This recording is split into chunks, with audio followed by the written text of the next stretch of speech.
ভারতে বসে বাংলাদেশ নিয়ে কটূক্তি করতে পারবেন না শেখ হাসিনা। শেখ হাসিনাই দায়ী ভারত বাংলাদেশ সম্পর্ক খারাপ করার জন্য।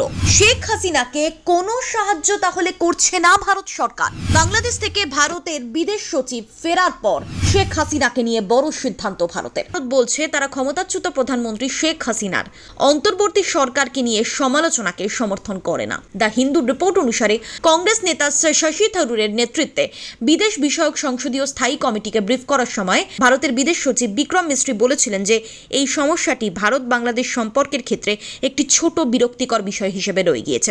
দ্য হিন্দুর এক প্রতিবেদনে বলা হয়েছে, বিদেশ সচিব বলেছেন যে বাংলাদেশের সঙ্গে ভারতের সম্পর্ক কোনো একটি রাজনৈতিক দল বা সরকারের মধ্যে সীমাবদ্ধ নয়। ভারত বাংলাদেশের জনগণের উপর দৃষ্টি নিবদ্ধ রেখেছে। বিদেশ সচিব এরপর শেখ হাসিনাকে নিয়ে যে বক্তব্য রেখেছেন তা কিন্তু বেশ গুরুত্বপূর্ণ। তিনি বলেছেন, শেখ হাসিনা বাংলাদেশের অন্তর্বর্তী সরকার সম্পর্কে মন্তব্য করার জন্য তার ব্যক্তিগত যোগাযোগের যন্ত্র ব্যবহার করছেন এবং ভারত সরকার তাকে এমন কোনো সহায়তা দিচ্ছে না যা ধারণা করা হবে যে ভারতের মাটি থেকে রাজনৈতিক কর্মকাণ্ড পরিচালনা করছেন শেখ হাসিনা।